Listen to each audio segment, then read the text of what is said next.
इन्हें खिलाओ रोटी। सारा दिन आवारागर्दी करने में बहुत मेहनत लगती है भाई। 1 साल ड्रॉप करना है, वीडियो बनाना है, एक्सप्लोर करना। हर घर में एक कहानी होती है, कहानी सपनों की जो कभी पूरे नहीं होते। हमारे पेरेंट्स के सपने सिंपल थे, एक घर, एक नौकरी और एक इज्जत भरी जिंदगी। लेकिन हमारे सपने camera, startup, YouTube, music, art, ये सब उनके लिए फालतू है, टाइम वेस्ट है। क्योंकि मैंने इसके अलावा कुछ और एक्सप्लोर किया ही नहीं। अरे करने दो, एक्सप्लोर करने दो, सोचने दो, कम से कम आपका एक बेटा तो खुश रहेगा। फिर शुरू होती है एक कोल्ड वॉर, उनके उम्मीद और हमारे सपनों के बीच। हर दिन एक गिल्ट, एक कंपैरिजन और एक डायलॉग, हमने तुम्हारे लिए क्या कुछ नहीं किया और तुम। ये सिर्फ मेरी कहानी नहीं, हर उस बच्चे की है जो सपना देखता है अपने तरीके से जीने के लिए। हमारी ज़िंदगी एक सिलेबस में बंद कर दी गई। नर्सरी से 12th तक मार्क्स, 12th के बाद डिग्री, डिग्री के बाद जॉब, और इन सब के बीच में एक सवाल, मैं कौन हूँ, मैं क्या चाहता हूँ, ये रह जाता है। तुम डॉक्टर बन जाओ, हमारे सपने पूरे हो जाएंगे। इंजीनियरिंग कर लो, लाइफ सेट हो जाएगी।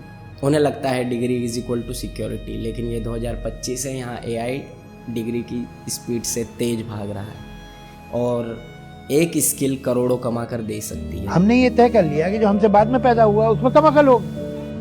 ये तय नहीं किया जो हमसे पहले पैदा हुआ उसमें ज्यादा हुआ, ये हमें एक्सेप्टेड नहीं है। लेकिन जो हमारे बाद पैदा हुआ है उसमें कम। फैक्ट ये है कि ये दुनिया उसकी है, ये जो बैठे हैं इस लाइन में, ये दुनिया इन लोगों की है।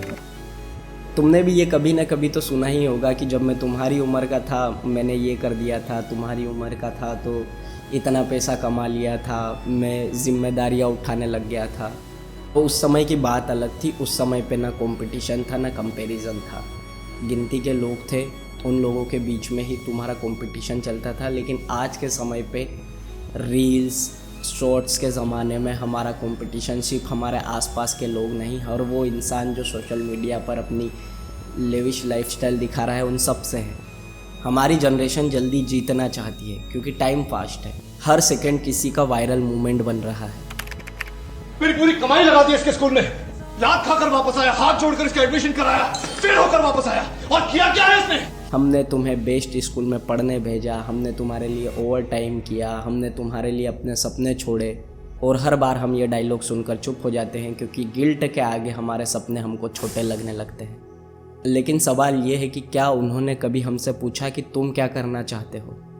पेरेंटिंग सिर्फ पैसा लगाना नहीं होता, पेरेंटिंग बिलीफ लगाना होता है।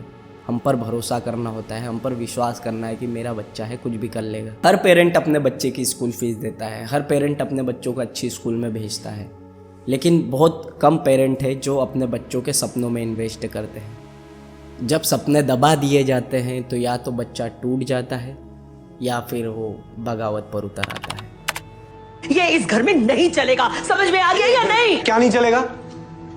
ये जो चल रहा है वो सही है क्या?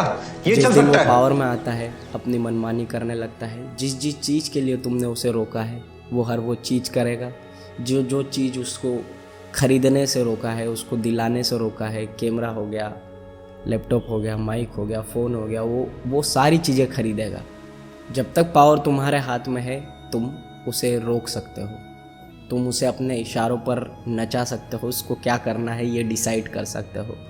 लेकिन जिस दिन उसके पास पावर आएगी वो बगावत करेगा। हम हमारे पेरेंट्स की सोच को नहीं बदल सकते, उनकी सोच उनके एक्सपीरियंस से बनी है। लेकिन जो हमारी जनरेशन है हम उन्हें बदल सकते हैं। पेरेंटिंग का मतलब ये नहीं मेरा बच्चा मेरे सपने पूरे करे। पेरेंटिंग का मतलब ये है कि मैं उसके सपने में साथ खड़ा हूँ। हो सकता है तुम्हारे सपने अभी तुम्हें छोटे लगे, लेकिन उन्हीं सपनों से कल तुम्हारी दुनिया बदलेगी। ये सिर्फ मेरी कहानी नहीं, ये हर उस बच्चे की कहानी है जिसे नालायक कहा गया। और अगर तुमने भी अपने सपने दबा कर रखे हैं तो कमेंट बॉक्स में बताओ। Hit the like, share and subscribe button. Thank you so much for watching. अब सुनो, जहां तुम्हारा जी चाहे जाओ, जो जी चाहे करो, जिस तरह जिंदगी जीनी है जियो।